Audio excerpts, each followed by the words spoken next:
Bonjour et bienvenue dans Plaisir de Scrap by Karine. Aujourd'hui, on va réaliser ensemble une carte pochette pour cacher les petits billets qu'on offre souvent aux adolescents ou alors des jeux à gratter ou des cartes cadeaux. Donc, regardez un petit peu cette pochette. Elle est relativement simple à travailler malgré ce petit effet waouh quand même. On peut l'ouvrir, hop, comme ceci. Et donc, à l'intérieur, vous trouverez une petite place là pour écrire votre petit mot et une pochette pour y glisser votre billet, votre chèque, votre carte cadeau ou des jeux à gratter, comme bon vous semble. Ça change de la petite carte toute simple. Voilà, cette petite pochette cadeau, moi, je l'aime beaucoup. Alors, nous allons placer un pli à 10,5, un pli après, ensuite, nous allons tracer un pli à 22.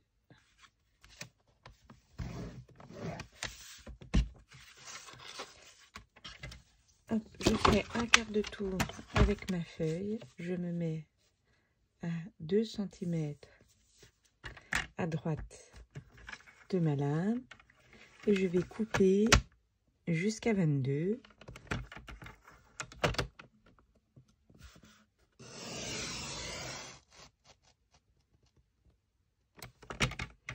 Et ensuite, je plie de 22 jusqu'au reste.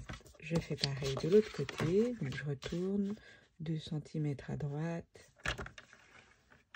Et par contre, là, c'est l'inverse. Hein, attention, je plie jusqu'à à peu près 8. On s'arrête au pli qu'on a fait là sur le côté. Et après, on coupe. Comme ça, on a déjà la base de notre pochette avec les languettes.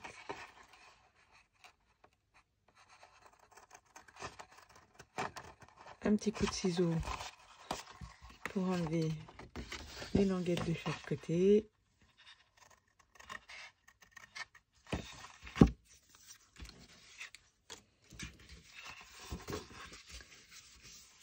On plie.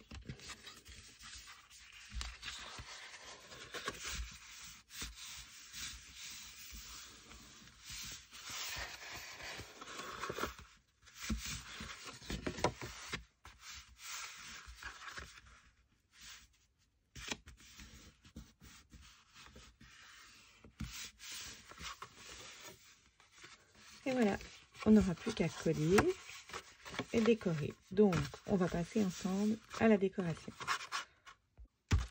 Donc, sur la partie qui sera bien le devant de ma pochette, je protège bien le reste.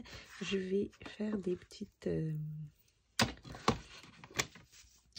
effets de taches. Donc, je protège tout.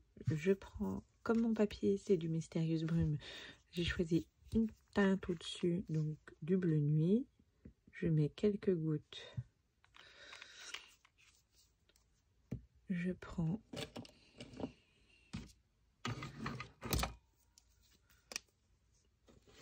mon pinceau à réservoir.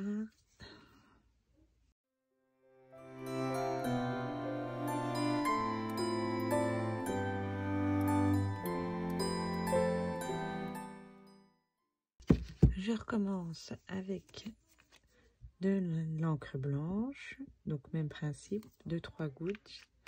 Je mélange bien avec mon alcool.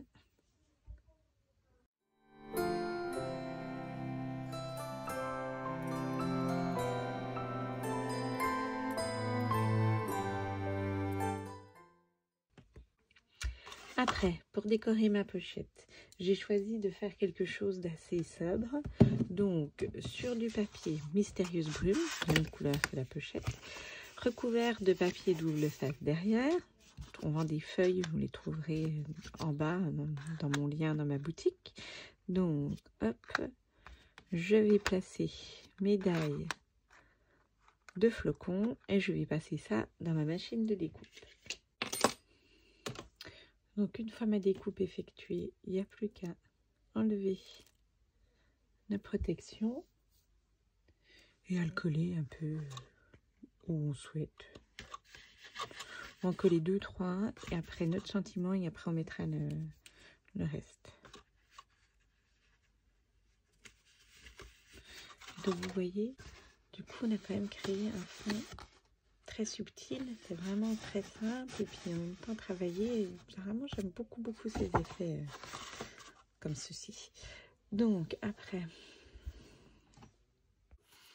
j'ai choisi comme petit sentiment Joyeuse Fête en bleu nuit sur un petit bout de Mystérieuse Brume. C'est le moment de vous montrer les poinçons surpiqués rectangles. Donc vraiment, j'en avais des poinçons, on en a toutes quand on commence le scrap. Mais alors ceux-là ont un effet double piqûre, double surpiqûre. Donc ça veut dire que vous aurez sur la feuille sur laquelle vous coupez le trait extérieur qui apparaîtra et sur la découpe que vous voulez le trait intérieur. Du coup vous pouvez créer plusieurs motifs avec un seul papier et ne pas avoir de chute. Donc moi je vais choisir, donc vous avez des choses plus rectangles, plus larges, et puis d'autres qui sont plus rectangles, moins larges, et puis vous avez quand même des belles longueurs, des belles, parce que le plus grand par exemple, si on prend une carte en format habituel, voilà, vous allez quand même pouvoir justement faire votre papier de matage dans ce rectangle. Donc pour en avoir quand même, je sais qu'il y en a beaucoup, ça se trouve dans plusieurs choses, mais il n'y en a pas énormément des aussi grands. Donc du coup, je vais me servir de celui-là. Donc je vais me servir de celui-là. Et même s'il est plus petit, on va pouvoir le reporter après sur l'autre côté. Donc je commence une première découpe ici. Voilà. Et la deuxième découpe, je vais me positionner, faire glisser mon bout jusqu'à ce que je sente que, voilà, là il accroche, donc il est bien dans les interlignes. Et donc, voici ce que j'ai obtenu avec celui-là. Donc j'ai vraiment pu adapter à la forme que je souhaitais. Hop. Et sur l'effet de découpe, donc là je cherchais pas à garder du papier, j'ai pris ce qui me restait, mais vous voyez sur le papier dans lequel on a découpé, on a cet effet de petites lignes de couture, de fausse couture qui s'est créée, et du coup on pourrait s'en resservir, et d'ailleurs on s'en resservira pour faire d'autres choses dans le papier. On va mettre un petit peu de paillettes, parce que quand même si c'est pour un homme, pas de joyeuse fête sans un peu de paillettes.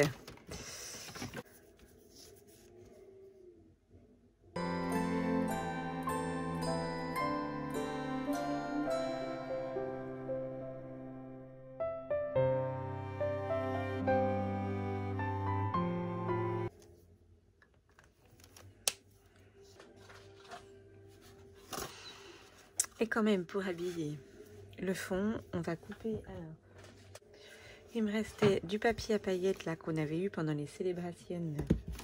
Il y en avait quand même vraiment un bon paquet dans ce lot de papier. Et je sais que je ne suis pas la seule à en profiter pour m'en servir pendant les fêtes.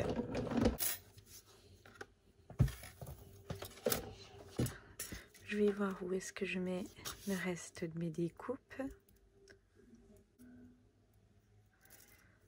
Donc je mets, on va mettre un là.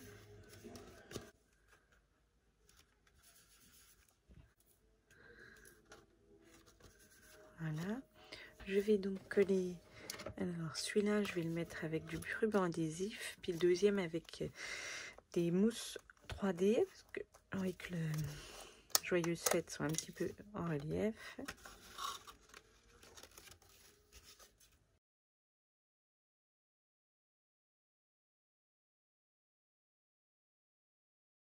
Voilà.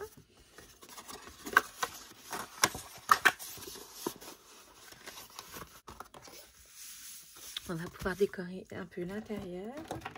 Donc dans notre lot, on a les tampons. Et donc on va prendre, je vais prendre les 2 moyens.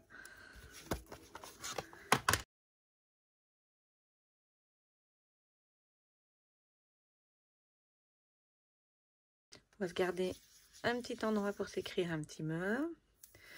Après on va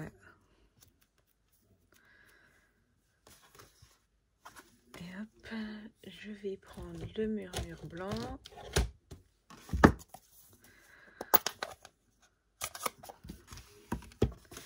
Et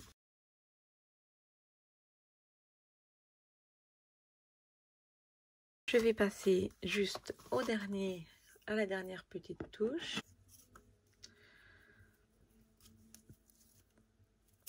Donc 2 petits bouts de ruban que je vais coller. Alors je fais juste attention quand je vais coller de pas cacher, voilà, mon message quand même, joyeuse fête, ça serait dommage. Donc je me mets, hop, je vais mettre un peu de double face sur mon ruban.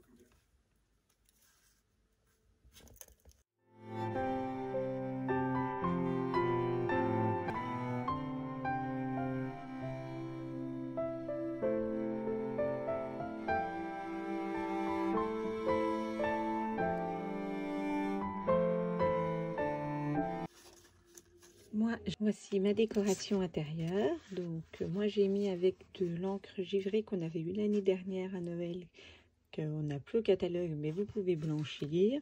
J'ai rajouté un petit message dedans et maintenant je vais laisser un peu sécher. Voici donc cette carte finie et voici une autre que j'ai créée. Alors c'est quasiment la même, la déco a un petit peu changé et le ruban est rouge. Donc n'oubliez pas, en bas dans la barre d'infos, le petit lien pour aller sur mon blog et trouver le plan de coupe et le matériel utilisé. Et un petit pouce, ça fait toujours plaisir. En attendant, je vous souhaite de bonnes créations et surtout de bonnes préparations de fête de Noël.